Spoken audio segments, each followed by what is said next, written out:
జరిగింది కవిత గారు. సో అక్కడ ప్రజల పరిస్థితి ఎట్లా ఉంది? అక్కడ ప్రజల పరిస్థితి అంటే చాలా దారుణంగా ఉంది. ఎందుకంటే ఈరోజు చూసుకున్నట్టయితే ఈ యొక్క ప్రభుత్వము ఎంత దుర్మార్గంగా ప్రవర్తిస్తుంది అని చూడడానికి నిదర్శనము నిన్న వెలుగుమట్ల భూదాన్ ఆ యొక్క ప్రజలు దాదాపు ఎంత దారుణంగా ఉందంటే మేము వెళ్ళి చూసాము. ఆ యొక్క గాంధీ ఉందంటే అక్కడ చిన్న పిల్లల కాంచి ఈరోజు 10వ తరగతి ఎగ్జామ్స్ నడుస్తున్నాయి, ఇంటర్ ఎగ్జామ్స్ నడుస్తున్నాయి. అట్లాగే ఈ యొక్క చాలా నిరుపేదలు వాళ్ళందరికీ అక్కడనే భూమి దానిపైన ఇన్వెస్ట్మెంట్ చేసి ఎంతో కొంత డబ్బులతో తీసుకొని పెట్టుకున్న భూములు. ఈ యొక్క భూములు కూడా మరి ప్రభుత్వానికి ఎలాంటి రైట్ లేదు. ఇది భూదాన్ చట్టం. ఇది ఎవరు భూస్వాములు ఎవరైతే ఉన్నారో భూమి దానంగా ఎవరిచ్చారో పూర్తిగా ప్రైవేట్కి సంబంధించిన భూములు. సెక్షన్ 14 కూడా అదే చెప్తుంది. దీనిపైన కోర్టు ఆర్డర్ కూడా ఉంది. అయినా కూడా దుర్మార్గంగా మరి బడా వ్యాపారవేత్తకో లేకుంటే బడా కాంట్రాక్టర్కో లేకుంటే బడా రాజకీయ నేతవేత్తకో మరి ఇవ్వాలనే ఉద్దేశంతో ఈ కాంగ్రెస్ పార్టీ ప్రభుత్వం ఏదైతే చేపట్టిందో చాలా దారుణం. అక్కడ చూసుకున్నట్టయితే అసలు ఈ యొక్క భూదాన్ విషయంలో మరి నిన్న మొన్నటి వరకు సైలెంట్గా ఉన్న ప్రభుత్వం అంటే వీళ్ళు అధికారంలోకి వచ్చి 2.5 సంవత్సరాలు అవుతుంది.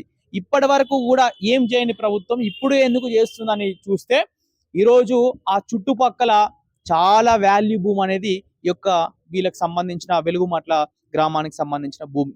ఈ భూములు ఖచ్చితంగా కూడా బడా పారిశ్రామికవేత్తలకు ఇద్దామనే ఉద్దేశంతో ఈ యొక్క చర్యను చేపట్టడం జరిగింది.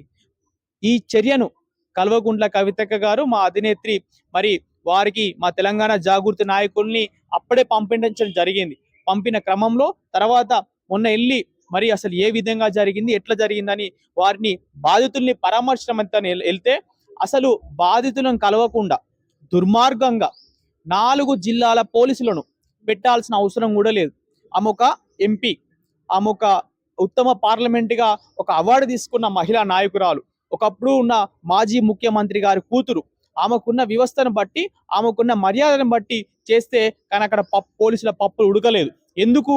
అక్కడ మా తెలంగాణ జాగృతి కార్యకర్తలు అట్లాగే SC ST JAC DST party Maharaj గారు వారు కూడా మరి పెద్ద ఎత్తున కూడా ఎంత దారుణంగా అంటే అసలు పోలీసులు వాళ్ళ చేతులు ఎత్తేసిలు. మీరు చూసినట్టయితే కానిస్టేబుల్ను కూడా మరి బాధితులు కొట్టడం జరిగింది. అంటే అంత యొక్క ఉద్రిక్తత పరిస్థితి ఎందుకు వచ్చిందంటే వాళ్ళ బాధ. ఈ యొక్క మా యొక్క మేము 20 సంవత్సరాల నుంచి వెళ్ళి దాదాపు కూడబెట్టుకున్న సొమ్ము 10 సంవత్సరాలు అక్కడ ఇన్వెస్ట్మెంట్ చేసినాము. ఈ యొక్క మేము తీసుకుందామంటే ఈరోజు కనీస నిత్యావసర సరుకులు కానీ వాళ్ళు పెట్టుకున్న టీవీ కానీ లేకపోతే వేరుకున్న బీరువాలు కానీ ఏ సామాను కూడా తీసుకోనియకుండా బుల్డోజర్లతోటి ఎక్కడికక్కడ కూడా వాటిని ధ్వంసం చేసిన యొక్క పరిస్థితి ఎందుకు వచ్చిందని కూడా మేము వారిని అడగదలుచుకున్నాం. ఇంత దుర్మార్గంగా కూడా ఎందుకు పోతున్నారని మరి కవితక్క గారు అడిగిర్రు. కవితక్క గారు డిమాండ్ ఒకటే, ఈ భూదాన్ భూములు మీరు ఎక్కడైతే కూలగొట్టిర్రో ఎవరిల్లైతే కూలగొట్టిర్రో వారికి ఆ ఇంటి పైన మీరు ఇస్తా అన్న 5 లక్షలు అట్లాగే కట్టిస్తా అన్న ఇల్లు అక్కడే కట్టాలి మరి అని చెప్పడం జరిగింది. ఆ యొక్క ఈ వాళ్ళు ఇచ్చే హామీ నెరవేరే వరకు కవితక్క గారు దీక్ష చేస్తామని తెలియజేసారు. అక్కగారి దీక్షకు తెలంగాణ జాగృతి మరి రాష్ట్ర వ్యాప్తంగా ఉన్న కూడా ఉద్యమకారులు మాలాంటి ఉద్యమంలో పాల్గొన్న విద్యార్థి నాయకులు ఖచ్చితంగా ముందుకొస్తారు. ముందుకొచ్చి ఆమె మద్దతుగా వెళ్తారు. ఈరోజు చూసినట్టయితే బీసీ సంఘాలు వచ్చినాయి, తెలంగాణ ఉద్యమకాల ఫోరం వచ్చింది, అట్లాగే మైనార్టీ వచ్చింది, ఇంకా చాలా మంది కూడా అక్కకు మద్దతుగా వచ్చిర్రు. రేపటి రోజున కూడా ప్రభుత్వం ఇంకా నిద్ర లేకపోతే ఇది ఉధృతం చేసి మరి మేము ఏ విధంగా చేయాలో ఆ విధంగా ఖచ్చితంగా చేస్తామని తెలియజేస్తున్నాం.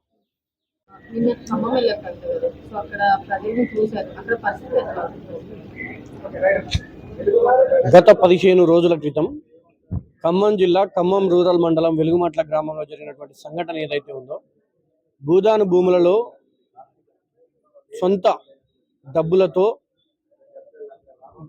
గూడ్లను ఏర్పాటు చేసుకొని గుడిసెలను ఏర్పాటు చేసుకొని లేదంటే కొంతమంది తమ యొక్క కాస్తో కూస్తో ఆర్థిక పరిస్థితులు మెరుగై ఉన్నటువంటి వ్యక్తులు కొంత సొంతంగా గృహాలు నిర్మించుకొని చెప్పేసి అక్కడ భూదాన్ భూములు గృహాలు ఏర్పాటు చేసుకొని నివాసం ఉండడం జరిగింది.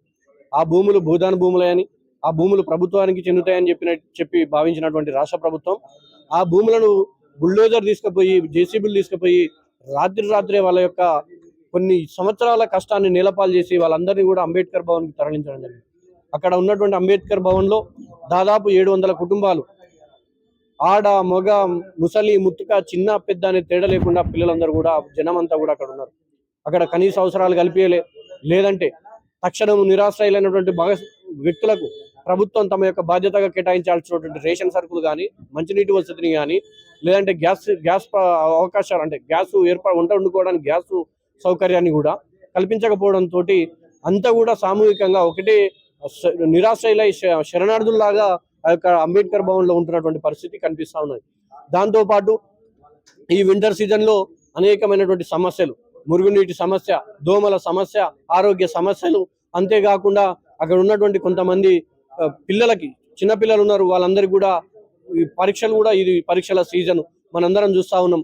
పరీక్షలు రాసేటువంటి పిల్లలు ఎన్ని రకాల సమస్యలు మన ఇళ్లలో ఎదుర్కొంటా ఉన్నారో, వాళ్ళకి మనం ఎలాంటి అవకాశాలు కల్పించి, ఎలాంటి వసతులు కల్పించి వాళ్ళని మనం ప్రిపేర్ చేస్తామని చెప్పేసి ప్రతి తల్లిదండ్రికి తెలుసు. కానీ నేడు అక్కడ ఉన్నటువంటి పరిస్థితుల దృష్ట్యా పిల్లలు కనీసం చదువుకోలేని పరిస్థితి కూడా దాపురించి ఉంది.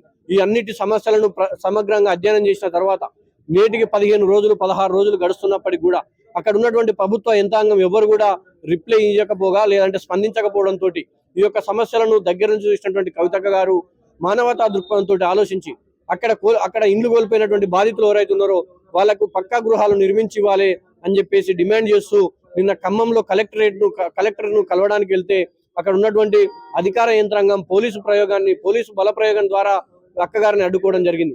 తద్వారా కలెక్టర్ గారిని కలవకుండా చేసి ఆ యొక్క బాధితులకు న్యాయం జరగలేకపోవడం పోవడం జరిగింది.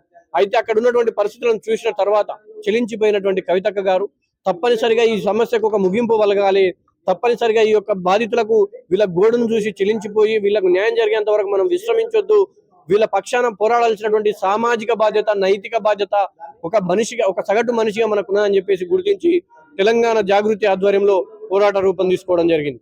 తద్వారా ఈ రాష్ట్రంలో ఉన్నటువంటి ప్రజలందరూ కూడా ఒక మెసేజ్ ఇవ్వడం జరిగింది. ఈ సమాజంలో ఎవరికి ఎక్కడ ఏ అన్యాయం జరిగినా స్పందించడానికి సిద్ధంగా ఉందని చెప్పి చెగువేరా చెప్పినటువంటి స్ఫూర్తితో పనిచేస్తున్నటువంటి తెలంగాణ జాగృతి ఈ రాష్ట్రంలో అనేక సమస్యలను పరిష్కార మార్గంలో ప్రయాణించే క్రమంలో అందులో భాగంగా వెలుగుమట్ల బాధితుల యొక్క సమస్యను కూడా టేకప్ చేయడం జరిగింది. తక్షణమే వారికి పక్కా గృహాలు నిర్మించి ఇవ్వాలి, అంతేకాకుండా వారి యొక్క ఇండ్ల పట్టాలు కూడా వాళ్ళకు ఇవ్వాలని, శాశ్వతంగా పట్టాలు ఇవ్వాలని చెప్పేసి కూడా డిమాండ్ చేస్తూ నిరాహార దీక్ష కూర్చోవడం జరిగింది. నిరాహార దీక్ష కూర్చున్నటువంటి సందర్భంలో అక్కడ ఉన్నటువంటి పోలీస్ యంత్రాంగం ఈ రోజు ఉదయం అక్కగారిని అరెస్ట్ చేసి హైదరాబాద్ తరలించడం జరిగింది. ఏదో తూతూ మంత్రంగా వెళ్ళినమా వచ్చినమా అనే విధంగా కాకుండా కంపల్సరీ బాధితులకు న్యాయం జరిగేంత వరకు ఈ దీక్షను కొనసాగిస్తామని చెప్పేసి కవితక్క గారు డిమాండ్ చేయడం జరిగింది. ఆ యొక్క డిమాండ్ను ఏకీభవిస్తూ తెలంగాణ జాగృతి రాష్ట్ర వ్యాప్తంగా అందరూ జాగృతి శ్రేణులందరూ కూడా ఈ దీక్షలో భాగస్వామ్యం అవుతూ జిల్లా కలెక్టరేట్లలో ఎక్కడికక్కడ తమ యొక్క వాణిని వినిపిస్తూ వెలుగుమట్ల బాధితులకు న్యాయం జరిగేంత వరకు మేము పోరాడతామని చెప్పేసి తెలియజేస్తూ నైతిక మద్దతు తెలియజేస్తూ మద్దతుగా ఇక్కడికి రావడం జరిగింది. మేము కూడా జాగృతి శ్రేణులుగా కాకుండా ప్రజా విద్యార్థి యోజన సంఘాలుగా మేమంతా కూడా ఒకటే డిమాండ్ చేస్తా ఉన్నాం. ఈ దేశంలో భూదాన భూములు కేవలం ప్రజల అవసరాల కోసం మాత్రమే వినియోగించాలని చెప్పేసి భూదాన్ చట్టం చెప్తా ఉన్నది. కాబట్టి తక్షణమే మీరు కూలగొట్టినటువంటి ఇండ్లు ఏవైతే ఉన్నాయో ఆ ఇండ్లకు శాశ్వత పట్టాలు ఇస్తూ వారందరికీ పక్కా గృహాలు నిర్మించి ఇవ్వాలని చెప్పేసి డిమాండ్ చేస్తూ తెలంగాణ జాగృతి దీక్షను కొనసాగిస్తా ఉన్నది. కవితక్క గారు దీక్షను కొనసాగిస్తా ఉన్నారు. మీరు ప్రభుత్వం దిగివచ్చి వాళ్లకు పట్టాలు ఇచ్చేంత వరకు ఈ దీక్ష కొనసాగుతాయని చెప్పేసి దానికి తెలంగాణ ప్రజల నుంచి అచంచలమైనటువంటి విశ్వాసం, మద్దతు కూడగడతామని చెప్పేసి తెలియజేస్తూ ఈ అవకాశం ఇచ్చిన మీ అందరూ కూడా ధన్యవాదాలు తెలియజేస్తాం.